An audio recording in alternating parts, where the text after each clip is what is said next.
우리의 모습이 어떠하든지 우리를 붙드시고 인도하시고 예배의 자리로 또 삶에서 주님 앞으로 날마다 주님께 이끌어주시면 너무 감사드립니다. 오늘도 주님의 말씀과 주님을 예배하며 주님을 사모하며 주님 앞에 나아갑니다. 예배 가운데 주님께서 함께해 주시고 크신 은혜 내려 주시옵소서. 감사드리며 우리 세상이신 예수 그리스도 이름으로 드렸습니다. 이렇게 찬양하시겠습니다. 뒤에 안 켰어요.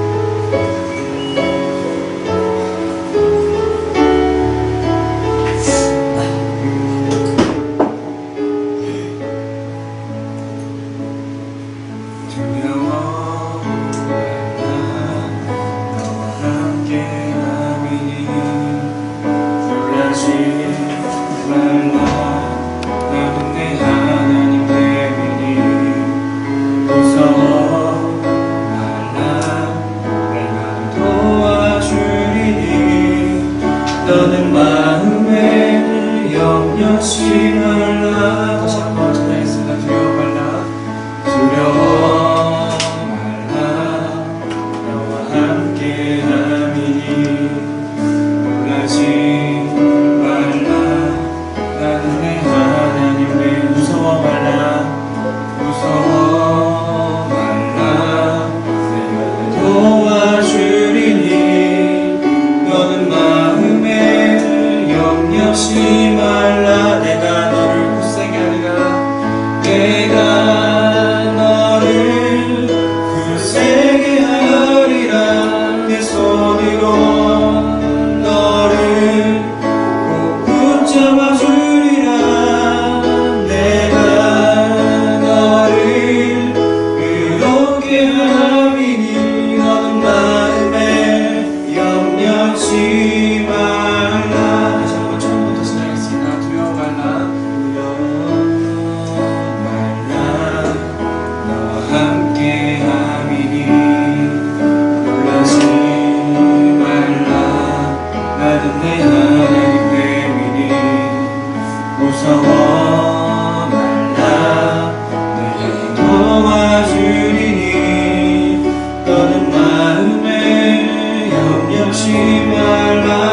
다시 한번 두려워 말라, 두려워 말라.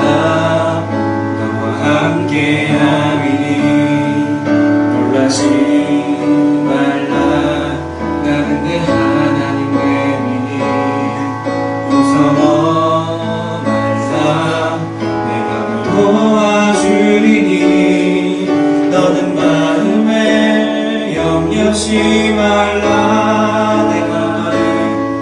내가 너를 굳세게 하리라. 내 손으로 너를 꼭 붙잡아 주리라. 내가 너를 의롭게 함이니 너는 마음에 염려치 말라. 내가 너를 굳세게 하리라. 내가 너를 굳세게 하리라. 내 손으로 너를 꼭 붙잡아 주리라. 내가 너를 의롭게 함이니 너는 마음에 염려치 말라. 다시 한번 내가 너를 굳세게 하리라. 내가 너를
없이 살 수 없네 나 혼자 못 살이 주 없이 살 수 없네 나 혼자 못 살이 힘없고 부족하며 지혜도 없도록 내 주는 나의 생명 또 나의 힘이라 주님을 의지하여 지혜를 얻는 주 없이 살 수 없네 내 주 대신 나 없이 살 수 없네 내 주는 하신다 내 영의 깊은 간구 마음의 소원이 주밖에 나의 마음 위로하 주리요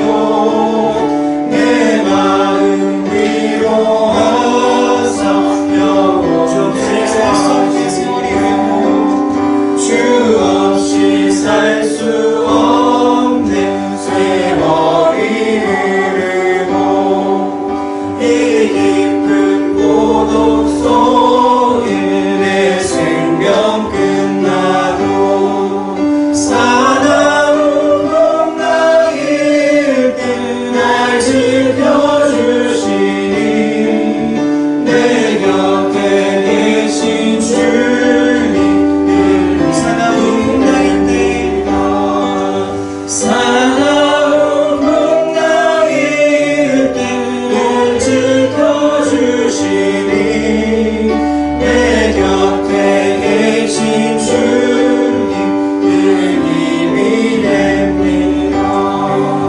신앙사도 신령으로 우리 신앙 고백을 들어보겠습니다.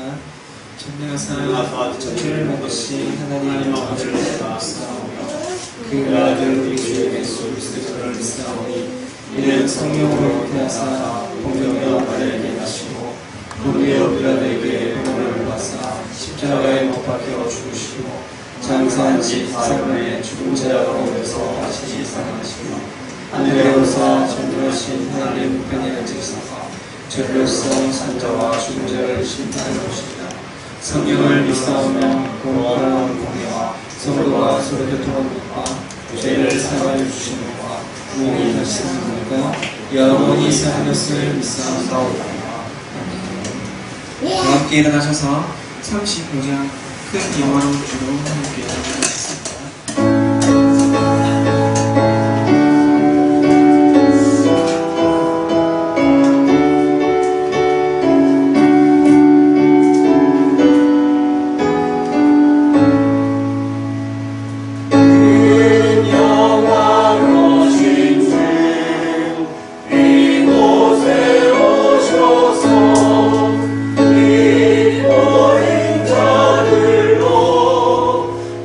주의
말씀 공부하시겠습니다. 마가복음 9장 14절에서 29절. 마가복음 9장 14절에서 29절입니다.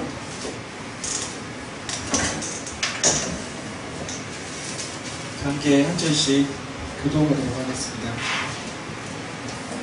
이에 그들이 제자들에게 와서 보니 큰 무리가 그들을 둘러싸고 서기관들이 그들과 더불어 변론하고 있더라. 온 무리가 또 예수를 보고 매우 놀라며 달려와 문하는 것을 예수께서 물으시되 너희가 무엇을 그들과 변론하느냐. 우리 하나가 대답하되 선생님 말 못하게 하는 귀신들이 내 아들을 선생님께 데려가나이다. 귀신이 어디서든지 그를 잡으면 거꾸러져 거품을 흘리며 이를 갈며 그리고 파리해지는지라. 내가 선생님의 제자들에게 내쫓아 달라 하였으나 그들이 능히 하지 못하였더라. 대답하여 이르시되 믿음이 없는 세대여 내가 얼마나 너희와 함께 있으며 얼마나 너희에게 정하며 그들에게 데려오라 하시니 이에 데리고 오니 귀신이 예수를 보고 곧 그 아이도 심히 경련을 일으키게 하는지라. 그가 땅에 엎드려져 부르며 거품을 흘리더라. 예수께서 나와서 그에게 물으시되 언제부터 이렇게 되었느냐 하시니 이르되 어릴 때부터니라. 귀신이 그를 죽이려고 불과 물에 자주 던졌나이다. 그러나 무엇을 하실 수 있거든 우리를 불쌍히 여기사 도와주옵소서. 예수께서 그 아버지에게 물으시되 할 수 있는 능이 무슨 말이냐 믿는 자에게는 능히 하지 못할 일이 없으리라 하시니 곧 그 아이의 아버지가 소리질러 이르되 내가 믿나이다 나의 믿음 없는 것을 도와주소서 하더라. 예수께서 우리가 달려와 우리를 보시고 그 더러운 귀신을 부디어 이르시되 말 못하고 못 듣는 귀신아 내가 너에게 명하노니 나에게서 나오고 다시 들어가지 말라 하시네. 귀신이 소리지르며 아이로 심히 경련을 일으키게 하고 나가니 그 아이가 죽은 것 같이 되어 많은 사람이 말하기를 죽었나 하더라. 예수께서 잡아 일으키시니 이에 일어서니라. 집에 들어가심에 제자들이 조용히 묻자오되 우리는 어찌하여 능히 그 귀신을 쫓아내지 못하였나이까. 이르시되 기도 외에는 다른 것으로는 이런 종류가 나갈 수 없느니라 하시니라. 시간은 이효택 목사님께서 나오셔서 내 약한 믿음을 알고 있다라는 말씀으로 말씀을 전해주시겠습니다.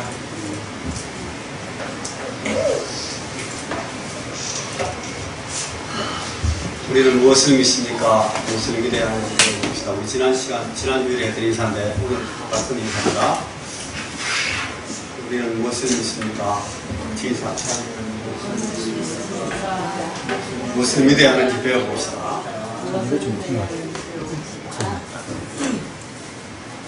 오늘 이거 스크린 실수가 많습니다. 죄송합니다.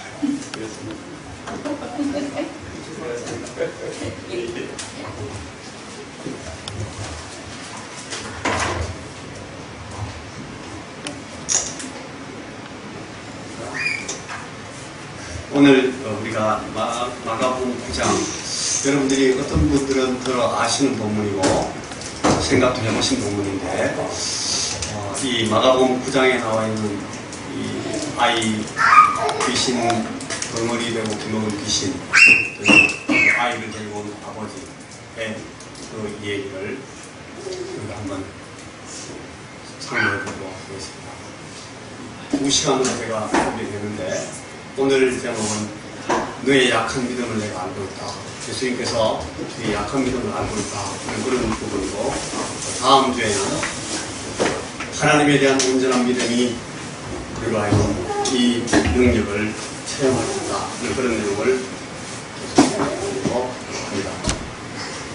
여기 이제 오늘 우리가 읽은 본문은 마가복음 9장이지만 누가복음 9장 37절에서 43절과 마가복음 17장 14절에서 20절 본문이 평행되어 있는 그런 내용입니다. 이 세 본문이 똑같이 오늘 우리의 이 얘기를 우리에게 들려주고 있습니다. 한 아이가 있습니다. 귀신 들렸습니다. 이 귀신은 아이에게 가끔씩 이 간질, 마태복음 보니까 이 간질 증상을 일으키는 것도 있어요. 근데 그 확실한 증상은 이 아이로 하여금 덩어리가 되게 만들었습니다. 아마 기도 먹었을 겁니다. 이 아이를 그 아빠가 데리고 와서 이제 예수님을 만나게 됩니다. 이 아이를 예수님께서 고치시고 온전케 해주신다마는 이 본문을 살펴보면은 주로 이 아이 아빠를 예수님께서 다루고 계신 것을 볼 수가 있습니다.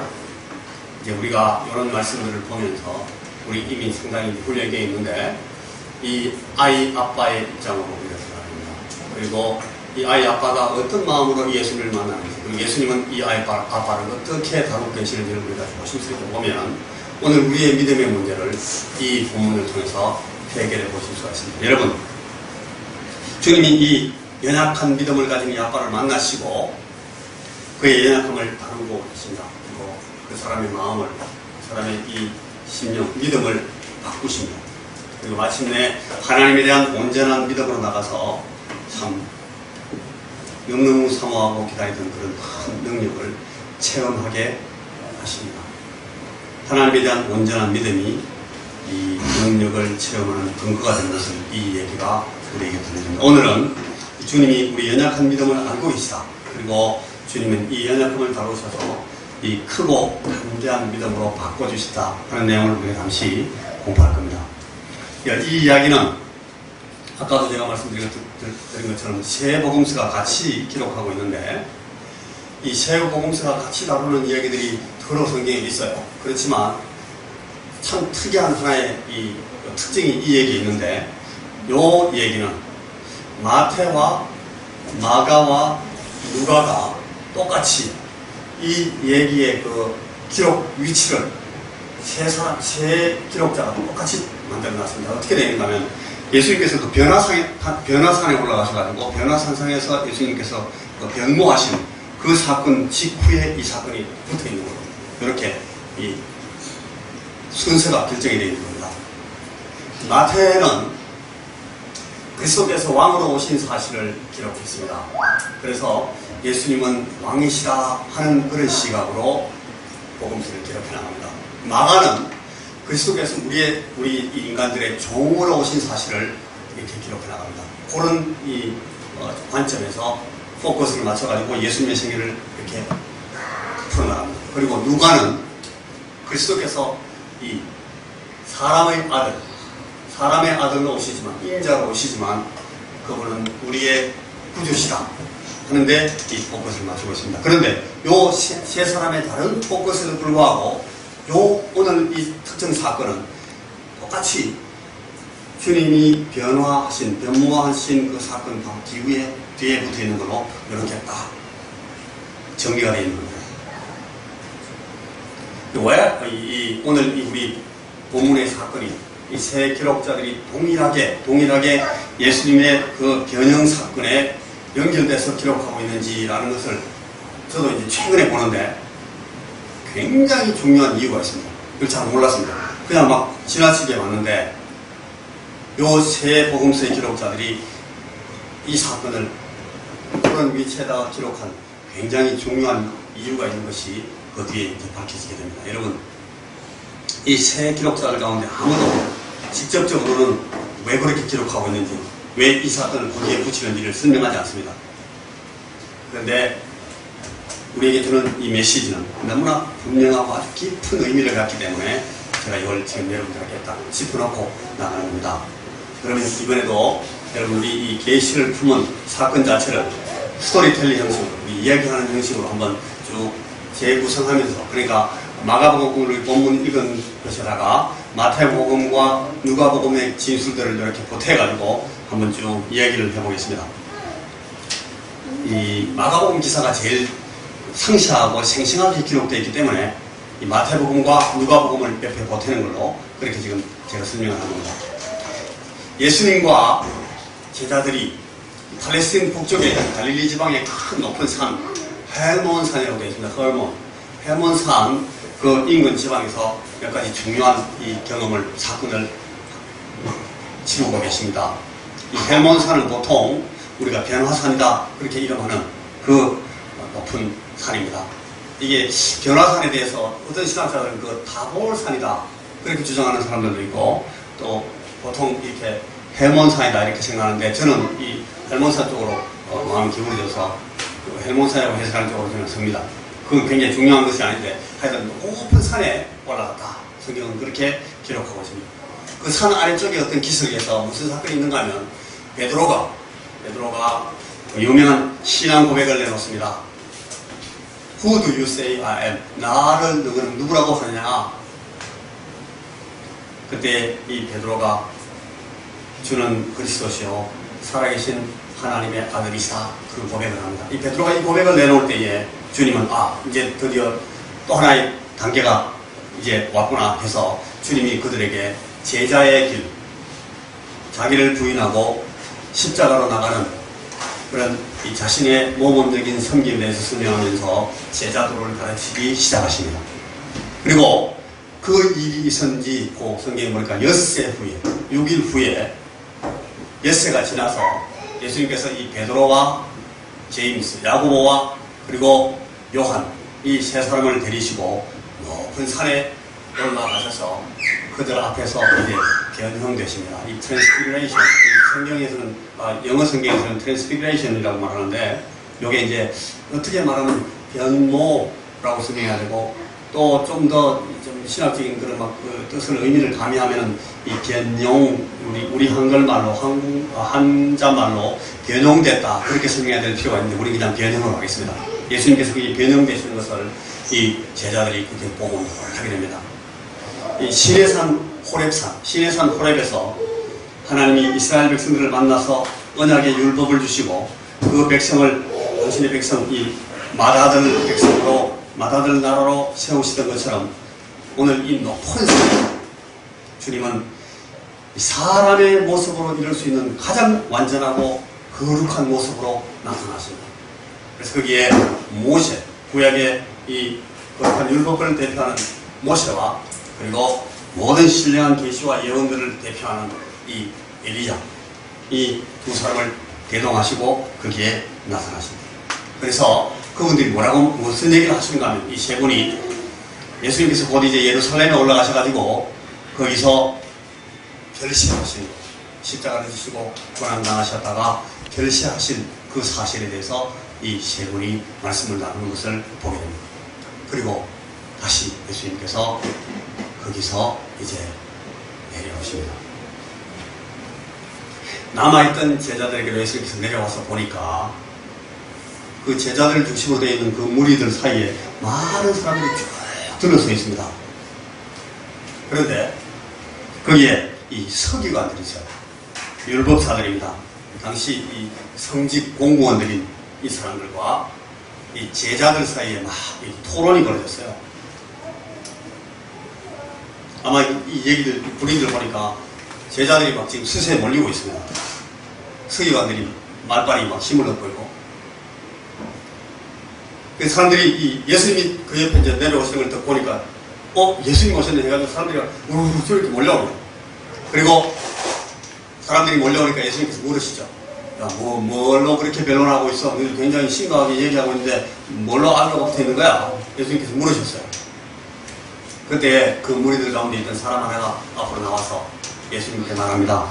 선생님, 라바이, 선생님, 말 못하게 하는 귀신 들린 내 아들을 선생님 만나서 어떻게 해보려고 데리고 왔습니다. 근데 선생님 안 계셔가지고 이 제자들한테 제가 부탁했어요. 이 얘를 그 귀신이 간질 비슷한 그런 증상을 일으켜서 막 고생을 하게 하고 애를 막 죽여놓고 그렇게 떠납니다. 그런데 선생님이 그 제자들이 부탁해 봤는데 아무도 못합니다. 내쫓아주지를 못하고 있습니다. 그래서 아마 지금 이 얘기를 보니까 무엇 때문에 이 서기관들과 제자들이 막 이 아규를 하고 있는지 설명이 되었습니다. 제자들 보고 이제 서기관들이 막 그랬을 거예요. 이것도 못하냐? 그 제자들이 또 당신들은 왜 이거 아무도 못해? 우리는 별로 원래 이거 안 했잖아. 근데 너희들은 이거 잘한다 했잖아. 지난번에 보니까 전도하러 나와가지고 막 그런 거 하더만. 왜 이거 얘 못 고쳐? 이런 걸로 막 아규하고 있었던 거예요. 여러분, 이 반복하면서 이 시간을 보내지 않기 위해서 여기까지만 오늘 제가 스토리텔링을 하고, 그 다음에 이제 이 얘기는 다음 시간에 계속해야 합니다. 예, 오늘 강의를 진행한 후에 그 얘기가 뒤에 나오게 됩니다. 여기에 이제 무슨 얘기가 나오는가 하면, 여러분, 이 반응 없는 사람이 아니고, 이거 잘못했습니다. 믿음 없는 사람들입니다. 믿음이 없는 사람들. 믿음 없는 사람들에 대한 얘기입니다. 예수님을 뵈면서 놀라고 또 이 반가워하고 있는 이 사람들의 면면을 한번 살펴보십시오.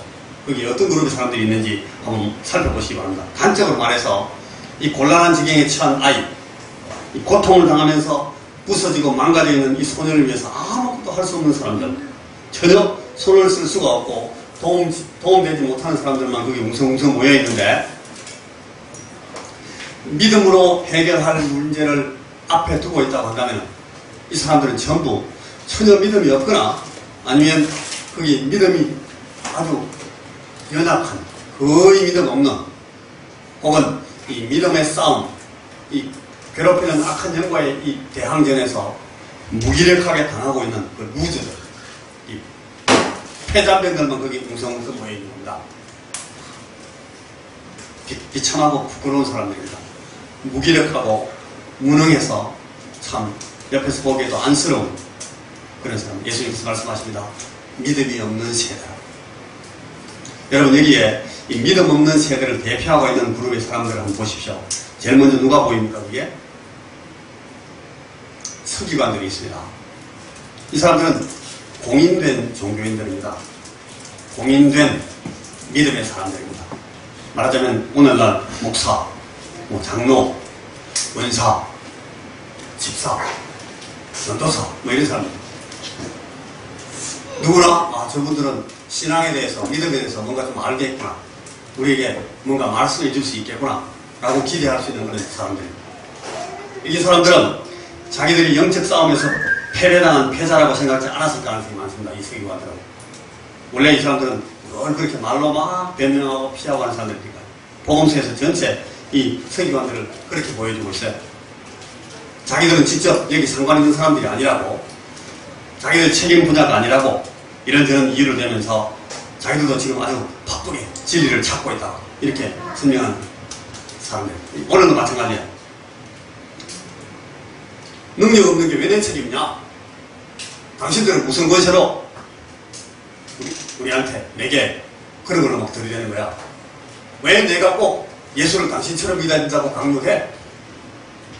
나는 좀 점잖고 세련되게 수준 다르게 신앙생활을 하고 싶은 사람이야. 그렇게 막 말을 합니다. 근데 사실은요, 잘 들여다보면 속으로는 그 사람들도 늘 마음속에 불안하고 메마르고 답답합니다. 전전긍긍하고 있습니다. 스스로 자기의 영적인 상태에 대해서 불만하기도 하고 자책감도 하고 있습니다. 이렇게 신앙생활하면 안 되는 것 같긴 한데, 더 나아가고 좀 더 하나님의 일에 인볼로 하기에는 너무 싫어요. 아직 그렇게 할 때가 아니라는 생각이 듭니다. 스스로 다짐하고 스스로 말합니다. 내가 꼭 하나님 마음에 들게 예수 믿을 때가 올 거야, 반드시. 그때가 되면 내가 꼭 그렇게 하겠습니다. 제대로 한번 해보여드릴게요. 하나님, 그렇지만 지금은 잠시만 좀 시간을 주십시오. 여유를 주십시오. 제가 꼭 그 기회를 만들어 보겠습니다. 꼭. 지금은 아닙니다. 그렇게 말하는 사람들입니다. 이 귀신 들린 소년을 위해서 이 아이가 당하고 있는 고통에 대해서 동정도 하고 불쌍하기도 하고 안타깝기도 하고 좀 도와줄 수 있으면 뭐 좀 해보여주기도 하고 싶고, 그런데 아무것도 해줄 수가 없어요. 이 아이 아빠가 막 울부짖고 있는 이 문제를 해결하는데 자기는 어떤 도움도 줄 수가 없고 아무 방법도 아이디어도 없습니다. 저 사람들 나는 서기관으로 생각하고, 나는 목사라고 생각하고, 나는 권사라고 생각하고, 나는 장로라고 생각하니까 뭐 기대가 있을 텐데 해볼 게 없는 거예요. 이들이 할 수 있었던 것은 거기 있는 또 다른 패배자들과 함께 싸우고 악유하고 입방아 찢는 것, 비난하는 것밖에 없습니다. 야, 니네 그것도 못하면서 무슨 제자냐? 그런 얘기하고 있습니다. 이게 이 서기관입니다. 자기 스스로는 아무 능력도 대책도 없으면서 이분 항상 살아계십니다. 펄펄 비난하고 책임을 따지고 욕하고 시비하고. 오늘날도 교회 안에 이런 그룹의 사람들이 있습니다. 두 번째 그게 아주 무능한 사람들, 패배자들의 대표가 제자들입니다. 이들의 꼴도 영 말씀이 아닙니다. 지금 영락도 없는 패배자들의 모습입니다. 귀신 들린 아이를 데려와서 부탁하는 애 아빠를 만나고 처음에는 아마 그거 좀 해보려고 막 했을 거예요. 야 네가 좀 해봐. 빌리 네가 한번 해봐. 아 이번엔 내가 내가 한번 해볼게. 막 앞서 서로 하다가 안 되니까 안 되겠다. 두세 명이 같이 붙어라. 막 이렇게 막 했을 거예요. 오늘 우리가 읽은 마가복음 9장 본문 앞에 한 6장 정도에 가면요. 12 제자들에게 예수님께서 더러운 귀신을 제어하는 권능을 주셔가지고 두 명씩 전도 폭발하고 보냈습니다. 이 사람들이 나가서 막 귀신 쫓았어요. 그래가지고 돌아와서 막 보고합니다. 와, 주님, 하늘에서 막 악령이 막 공중에서 막 나무로 막 내리꽂는 걸 봤어요. 하면서 막 보고를 갖다가 막 엄청나게 막 합니다. 그런데 지금 오늘 이 장면에서는 아무도 표현하지 못하고 이 소년을 고통에서 구해내지를 못합니다. 막 조롱 받고 있습니다. 그 서기관들한테 막 욕먹습니다. 지금 루저들입니다.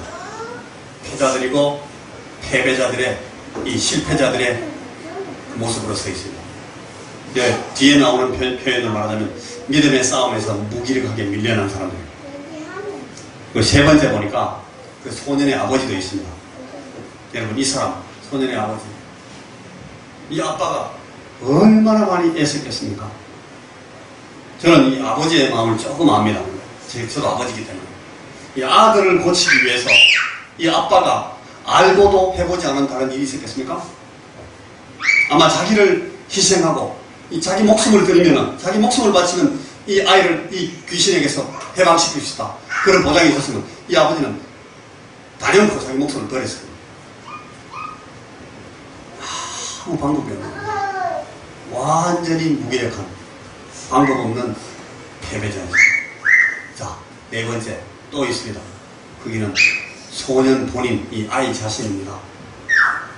이 무력함에서 귀신에게 잡혀가지고 벗어날 수도 없는, 꼼짝할 수 없는 사람입니다. 더러운 귀신, 이 악과 고난을 주는 이 영적 실체 앞에서 꽉 잡히고 묶인 채로 아무것도 할 수 없었습니다. 패대기 치면 쓰러지면 깨지고 피어지고 부들부들 떨다가 꼿꼿해지고 정말 그러기 싫은데 거품을 부글부글 무고 엎어집니다. 여러분, 엄마 아빠가 막 그걸 보고 울부짖는 것은 참 너무너무 보기 힘듭니다. 차라리 막 죽고 싶었을 겁니다. 이 아이가 얼마나 힘들었겠습니까? 완전히 패배자입니다. 그리고 그 주변에 그걸 보면서 어떻게 할 수 없는 둘러선 사람들이 거기 서 있습니다. 이 슬프고 무기력한 군상들 사이에 지금 누가 나오시는가 하면 거기 주님이 등장하시는 겁니다. 여러분, 주님이 나오셔서 거기 나오시자마자 첫 번째로 하신 말씀이 뭡니까? 믿음이 없는 세대여, 내가 얼마나 너희와 함께 있으며 얼마나 너희에게 참으리요. 주님이 그렇게 말씀하십니다. 이 믿음의 문제를 주님이 다루십니다. 믿음이 없는 세대라고 하십니다. 아, 이게 지금 이 사건이 이 믿음과 관련되는구나 하는 것이 분명해지는 겁니다. 여러분, 이 말씀 지금 주님께서 믿음이 없는 세대여, 내가 얼마나 너희와 함께 있으며 얼마나 너희에게 참으리요. 예수님께서 말씀하신 이 책망의 말씀이 누구를 향한 말씀이겠습니까? 여러분, 당연히 이 말씀은 주님의 제자를 향한 말씀입니다. 예수님 곁에 늘 같이 있다고 하지만 아무것도 해주지 못하는 이 무기력한 사람들에게, 그리고 또 타이틀을 갖고 있으면서 어떤 능력도 없는 그저 논쟁과 입방아 찍기에 바쁜 이 서기관들에게 하시는 말씀입니다. 그리고 귀신 들린 그 소년, 또 닥치지 못하고 있는 그 아빠에게 주님께서 하시는 말씀, 믿음이 없는 세대여, 내가 얼마나 너희와 함께 있으며 얼마나 너희에게 참으리요. 주님은 지금 당신 자신이 서 계신 그 세대를 정의합니다. 믿음이 없는 세대라. 어찌 보면 아주 탄식스러운 독백이기도 한 이 말씀은 주님의 마음속 저 깊은 곳에서 올라오는 그런 말씀입니다. 이 말씀을 통해서 우리가 분명히 보고 짚고 넘어가야 될 것은 이겁니다. 예수님은 자신이 지극히 어려운 상황 가운데서 일하고 계시다 하는 사실을 스스로 분명히 의식하고 인식하고 계시다는 사실입니다. 여러분, 정확하게 보실 일이 없다. 마치 이 어려움과 난관이 주님을 금방 무너뜨릴 것 같고 잠시 후에 예수님을 패배시킬 것 같았지만 이 주변의 환경과 여건이 거의 모든 순간 거의 항상 예수님을 벼랑 끝으로 몰고 다녔지만 그 상황과 환경에 집중하고 대응해서 거기다가 예수님께서 승부를 걸고 있지 않습니까? 여러분 가만히 이런 말씀들을 묵상하면서 통찰해 보시면 오늘 우리 삶의 환경이 정말 비슷합니다. 그런데 그 상황과 환경에 집중하시기 때문에 그 어떤 지역적인 상황과 조건이 무엇으로 가든지 어떤 것에 이 부분적인 순간적인 상황들이 몰리고 있는지에 대해서 집중하지 않으시고 예수님은 궁극적인 승리와 성공으로 다 이루신, 내가 다 이루었다 라고 말씀하신 그 주님의 목표하시는 그 상황으로 쭉 연속적으로 가고 있는 그 지속적인 과정이다 하는 사실에 주님은 한순간도 놓치지 않고 계시는 겁니다. 방향을 놓치지 않습니다. 그래서 그 종국적인 상황을 꾸준하게 지속적으로 추구하고 계신다는 사실을 우리가 볼 수가 있습니다. 오늘 이 상황에서 마찬가지입니다. 어떤 상황을 그 한정된 척도나 표준이나 측면만으로 포커스하면 고려하면 오히려 예수님의 사역이나 섬김이 실패와 혹은 패배로 보일 수도 있습니다. 예수님께서 많이 그랬습니다. 와, 예수님 왜 이렇게 무기력하게 당하고 계셔? 하는 그런 장면들이 많잖아요. 빼앗기기도 하시고 두드리 맞기도 하시고 밀리기도 하시고 주님이 도망쳐서 피하기도 하시고 아픔을 당하시기도 하시고 자존심 상하시고 조롱당하시고 사람 우습게 보이시고 빈정상하시고 자기 사람 딴 사람한테 막 뺏기시고 무모한 사람 취급받으시고 어리석은 사람 대접받으시고 그래서 실패와 패배자처럼 보였지만 사실 그것은 이 궁극적인 승리와 성공을 향해서 다가가시는 계속된 과정이고 역정이었습니다. 오늘 이 세상 위에 있는 교회들도 마찬가지입니다. 이 교회의 현실 모습이 교회가 처한 상황이 자주 이럴 수 있음을 우리가 이해할 필요가 있습니다. 여러분, 우리 성도들의 인생이 때때로 바로 이런 과정으로서의 그 곤란과 부담과 고충과 난관에 처해 있을 수 있다 하는 사실을 여러분 기억하셔야 됩니다. 예수님께서 믿음이 없는 세대에서 사시면서 일하시고 가르치시고 섬기시고 계시다는 사실을 항상 알고 계시고 분명히 이해하고 계시고 그래서 낙담하지 않으시고 낙심하지 않으시고 처신하신 것처럼 오늘 우리 교회와 우리 성도 개인들도 이런 관점을 늘 붙드실 필요가 있다 그런 말씀입니다. 자, 이 아이와 아빠를 다루시면서 이들의 연약한 믿음을 온전케 하시고 하나님의 능력을 경험하고 이 힐링을 몸소 체험하는 사실들은 요거 이제 우리가 다음 시간에 제가 자세히 설명을 해드리기로 하고 오늘은 이 본문의 중요한 메시지 다음 시간에 계속된 말씀을 위한 이 소정의 어떤 파운데이션, 기초, 바탕을 한 가지만 더 말씀드리고 오늘 말씀을 마무리합니다. 여러분, 제가 처음 도입부에서 잠시 말씀드린 겁니다만 우리가 지금 이 벙어리된 귀신에 잡힌 이 소년을 고치시는 그 사건의 의미를 찾아내려면 반드시 우리가 그 직전 사건, 예수님께서 변형되셨던 변모되신 그 산으로 돌아가 봐야 되는 내용입니다. 이 Transfiguration of Jesus Christ, 예수 그리스도의 변모되신, 변형되신 예수님의 변모, 이 변형, 같은 이런 변화를 체험하셨던 분은 그때까지 인류 역사, 우주 역사에 아무도 없었습니다. 이 에녹이라는 사람이 하나님과 동행하시다가 하나님이 데려가심으로써 세상에 있지 않게 됐습니다. 창세기 5장 24절에 보면 그런 얘기 나오죠. 하나님이 그를 성천시킨 것이지만 그가 변화된 것은 아닙니다. 여러분 모세가 한 번은 하나님과 대면한 후에 얼굴에서 막 광채가 나왔어요. 사람들이 그 얼굴을 이렇게 쳐다보지 못했습니다. 너무 놀랍게 영광스러워서 그 막 광채가 나오기 때문에. 그래서 나중에 모세가 어떻게 했습니까? 얼굴에다가 베일을 가리고 수건을 덮고 나왔습니다. 근데 변모된 건 아니에요. 엘리야가 한 번은 마지막에 하늘로 불수레를 타고 막 하늘로 올라갑니다. 승천합니다.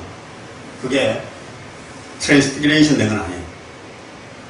이 변화산에서 주님이 변형되고 변모되신 것, 주님의 용모가 완전히 바뀌신 것이 무슨 뜻일까? 왜냐하면 우리가 이 얘기를 읽으면서 예수님께서 굉장히 놀랍게 변화되셨구나 이렇게 생각하면 그냥 지나갑니다. 근데 이게 무슨 뜻인지를 우리가 깊이 생각을 안 해봐요. 이 두 번째 아담이신 주님은 하나님의 계획과 하나님의 기대와 경륜에 따라서 이 완전한 인간, 완전한 인품, 완전한 인격의 실현에 이루신 것을 보여준 사건입니다. 예수님이 이미 이때에 하나님께서 주님을 땅에 보내실 때 보내신 그 목적 그대로 예수님이 완벽한 그 인성을 완성시킨 그 모습을 거기 탁 새기신 거예요. 이분은 흠이 없이 잉태되신 인격이십니다. 그리고 흠 없이 이 성장해 오신 전 과정에서 완벽하게 순결하신 분이십니다. 그리고 살아오시는 동안 모든 유혹들, 가장 극단적인 유혹들까지도 다 이겨내신 거룩하신 분입니다. 그리고 이분이 결국 하나님의 목적과 하나님의 기대와 경륜에 따라서 인간 생명, 인생의 진정한 완성에 도달하신 것을 오늘 이 변화산에서 지금 주님께서 보여주고 계십니다.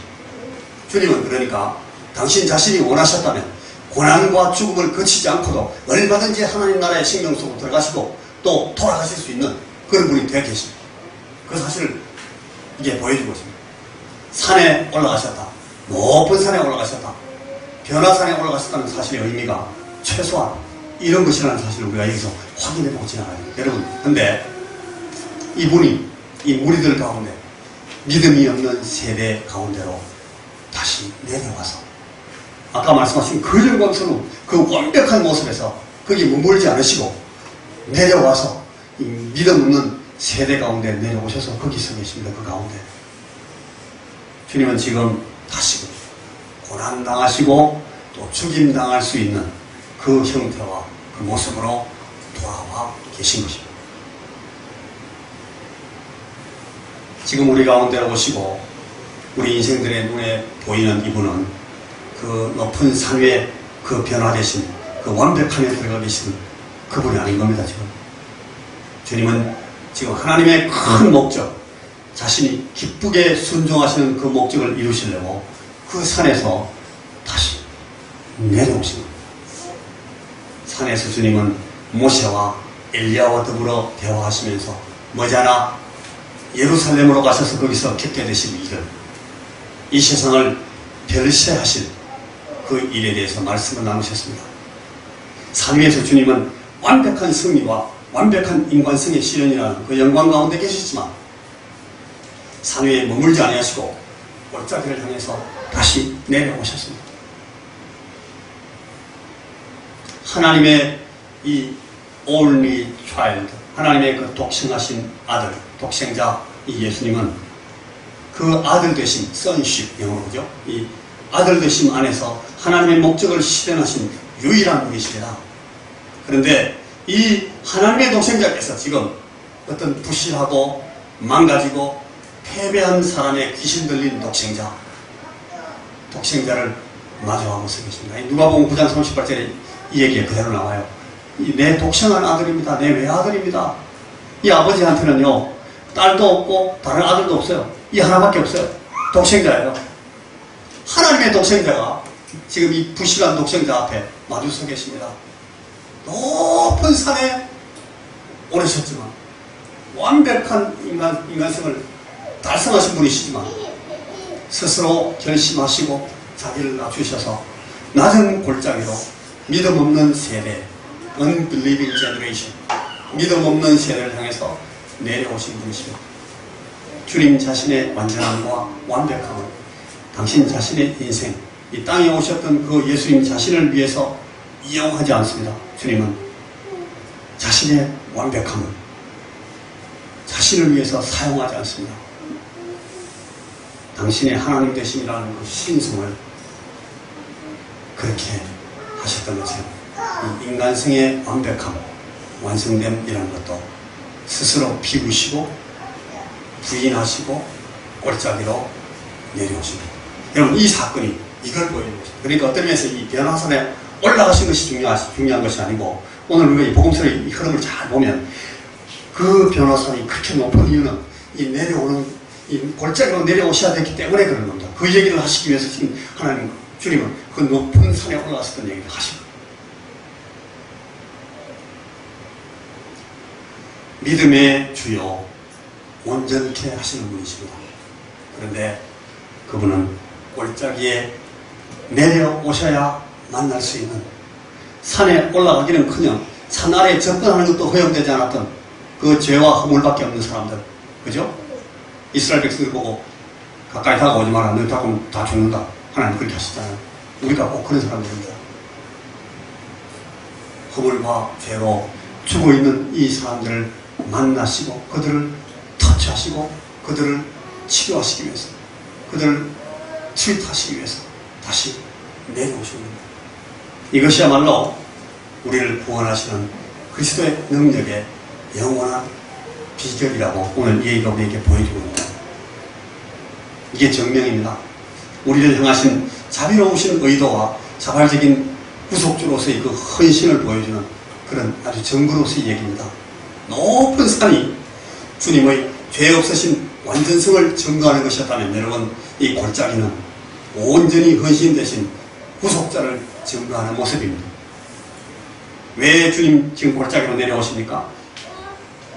거기에 저와 여러분이 있기 때문에 그렇습니다. 왜 주님께서 골짜기로 다시 내려오십니까? 거기에 믿음 없는 세대가 있기 때문에 그렇습니다. 주님께서는 이 믿음 없는 세대를 만나시기 위해서 그 영광스러운 변화선을 떠나시고 골짜기로 내려오십니다. 예수님이 이거 하러 오셨기 때문에. 이것이야말로 우리를 구원하시는 그리스도의 능력의 그 비결을 설명하고 있는 말씀이다, 그런 뜻입니다. 이제 저 골짜기 바닥에서 십자가를 지시고 우리를 짊어지시고 우리를 이끌고 다시 언덕 위로 올라가실 겁니다. 이제 이분이 우리에게 참 믿음을, 하나님에 대한 온전한 믿음을 보여주실 겁니다. 그걸 위해서 지금 내려오신 겁니다. 믿음의 무지한 우리를 가르쳐 주실 겁니다. 부족하고 결핍된 우리의 믿음을 채워주실 겁니다. 그리고 망가지고 병든 우리를 치료해 주시고 우리의 안과 우리 주변에서 모든 귀신들, 악신들, 그런 더러운 인격들을 다 쫓아내셔서 다시는 우리 곁으로 돌아오지 못하게 만들어 주실 것이고, 그리고 이 아이도, 이 아이 아빠도, 그리고 저와 여러분도, 우리 세대와 다음 세대까지도 친히 믿음을 주시고 은혜를 베풀어 주셔서 온전히 구원에 이르게 해주실 겁니다. 그걸 위해서 주님께서 지금 내려오신 겁니다. 여러분, 오늘 우리가 이제 이 말씀을 오늘은 여기까지만 하고 계속해서 다음 시간 생각할 텐데, 여러분, 이 주님을 만나기 위해서, 여러분, 이 주님을 믿기 위해서, 이 주님과 함께 살아가기 위해서 사모하셔야 합니다. 그런 사람에게 이름은, 여러분, 이 믿음이 주어지고 설명됩니다. 여러분, 주님께서 오늘 이런 믿음으로 우리와 우리 주변을 주님께서 초대하고 계신다 하는 사실을 저는 이 얘기를 다음 시간에 계속해서 말씀드리도록 그렇게 하겠습니다. 여러분 그 QT를 통해서 제가 이걸 다시 반복해서 조금 더 상세하게 설명을 하고 있으니까 여러분 계속해서 그 말씀들을 잘 상고해 나가시기를 바랍니다. 기도하겠습니다. 주님, 우리에게 믿음 주시기 위해서 이름이 없는 세대에 속한 저희들을 구원하시기 위해서 주님 다시 우리에게로 찾아오시고 우리에게 내려오신 사실을 오늘 우리가 이 마가복음 9장의 얘기를 통해서 한 부분 다시 살폈습니다. 주님, 우리가 정말 우리 마음 가운데 이 서기관들이 갖고 있고 제자들이 갖고 있고 이 귀신 들린 아이가 갖고 있고 이 아이 아빠가 갖고 있는 그런 믿음 없음의 간절함, 믿음 없음의 답답함, 믿음 없음의 부족함을 우리가 늘 갖고 삽니다. 이 사실을 우리가 하나님 앞에 고백합니다. 주님, 우리에게 다시 오셔서 우리에게 참 우리 주님 예수 그리스도께서 우리에게 주시는 그 믿음을 우리가 갖게 하시고 하나님에 대한 온전한 믿음을 갖고 삶으로 말미암아 우리 삶에서 이 믿음이 결과시키는 그런 능력들을 경험하고 체험하면서 순종하며 따라갈 수 있는 그런 우리의 믿음의 길을 갈 수 있도록 주여 우리와 함께 해주시고 주의 성령님 우리에게 이 사실들을 날마다 더욱 가르쳐 주시옵소서. 우리에게 이 사모할 마음을 더욱 베풀어 주옵소서. 예수님 이름으로 기도하옵나이다.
하나님께 우리 자신을 드리는 예배하는 굉장히 중요한 순서거든요. 그래서 이렇게 돌아가면서 나와서 헌상을 하는데 다음부터는 이렇게 했으면 좋겠습니다.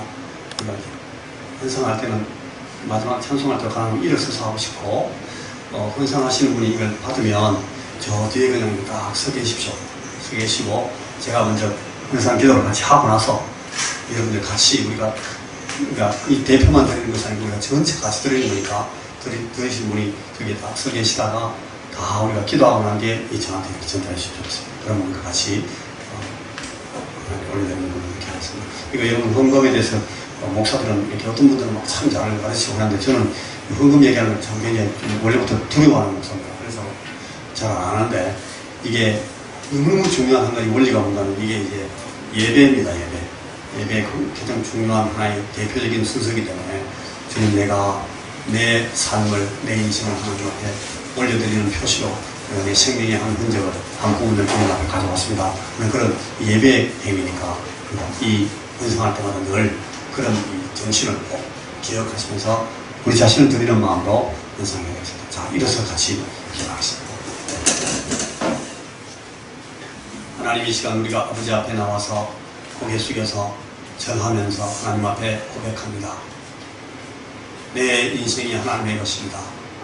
내 생명이 주님의 것입니다. 내 마음대로 살지만 주님, 이것이 내 것이 아니라는 것을 이런 시간에 하신 하나님 앞에 고백합니다. 내게 주신 모든 시간들, 내게 주신 모든 기회들이 내 것이 아닌 것을 하나님 이 시간 고백합니다. 부족하지만 주여, 우리가 우리의 삶을 하나님 앞에 내어놓고 이 허술하고 부족한 것을 하나님 앞에 올려드리고 다시금 하나님의 것인 것을 확인하고 고백하오니 주여, 이 시간 받아 주시옵소서. 우리가 하나님 앞에 나오면서 하나님께서 우리에게 주신 이 귀중한 우리 피와 땀과 우리 생명의 귀한 흔적을 주님 앞에 이렇게 내어놓습니다. 이 모든 것이 다 주님의 것이라는 사실을 이렇게 고백하오니 주여 받으시옵소서. 하나님, 우리가 거룩하지 못하지만 주여 우리를 거룩하게 하시고, 우리가 온전하지 못하지만 주여 우리를 온전하게 하여 주시고, 주여 우리는 믿음으로 행하지 못하지만 주여 다시금 이런 시간에 우리에게 은혜 베푸셔서 더 믿음으로 행하는 자들 되게 하여 주시옵소서. 우리의 인생을 우리는 자꾸 자행자지하면서 우리 마음대로, 우리 원하는 대로, 우리 재미있는 대로, 우리 뜻대로 자꾸 행하려고 하고 그렇게 살려고 하고 우리 가정들을 그렇게 좌지우지하려고 할 그런 때가 많습니다. 주여, 우리가 하나님 앞에 다시금 우리가 믿음을 처음 가질 때 고백했던 것처럼 우리가 주님 앞에서 주님께서 온전히 하시는 그 믿음을 따라서 우리를 마음 가운데 소원하오니 주여, 이 시간도 우리를 받으시고 우리의 삶과 우리의 생명과 우리 인생을 그렇게 주의 것으로 만들어 주시옵소서.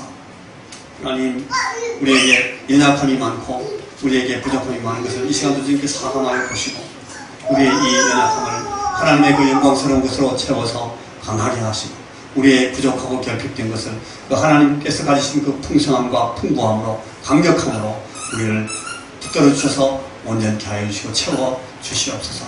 연약한 가운데 있어서 몸이 연약해서 병들어서 아파서 하나님 앞에 근심하고 염려하는 사람들 우리 가운데 있습니다. 주여, 이 시간도 만져 주시옵소서.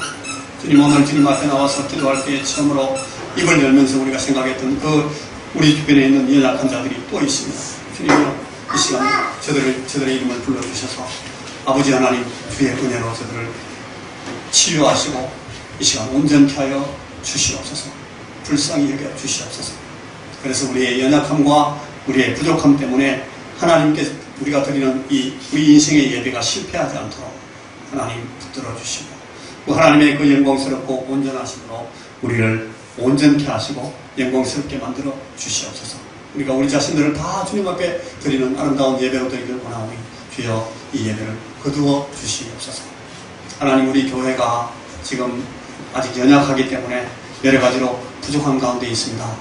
하나님, 우리가 기도하오니 주여, 하나님께서 가지신 그 계획과 하나님께서 가지신 그 능력으로 우리에게 은혜 베풀어 주시므로 우리가 참으로 교회된 교회의 모습으로 정말 이 세대를, 이 믿음 없는 세대를 하나님 앞에 세울 수 있는 섬기는 그런 교회가 될 수 있도록 저희를 만들어 주시고 우리 가운데 주께서 필요한 주님의 일들을 위해서 주께서 원하시는 그런 주님의 종들을 많이 보내어 주시고 우리 지체들을 많이 보내어 주셔서 우리가 하나님의 교회를 온전하게 세워갈 수 있도록 주여 축복하여 주시옵소서. 이 시간 우리의 드리는 모든 예배를 주께서 기쁘게 받으신 것을 감사합니다. 예수님 이름으로 기도하옵나이다. 아멘. 지금도 우리 주 예수 그리스도의 구원하신 은혜와 하나님 아버지의 끊임없으신 우리를 향한 사랑하심과 성령의 교통하심, 위로하시고 우리를 인도하시고 깨닫게 하시고 늘 우리를 정책하시며 바른 길로 우리를 나아가게 만들어주시는 모든 성령님의 역사가 이 시간도 하나님 앞에 나와 주님 앞에 간절한 마음으로 예배드리고 겸손히 믿음 없는 이 세대 가운데서 주의 주시는 은혜로 믿음 있는 자가 되기를 마음 가운데 소원하는 우리 사랑하는 모든 실가교회 성도들 머리 위에 이 자리에 함께 있지 못하지만 우리의 교통과 우리의 교제 가운데 있어야 되는 우리 사랑하는 형제들과 자매들 그 가정들 위해 이제부터 영원토록 함께 하시기를 간절히 축원하옵나이다.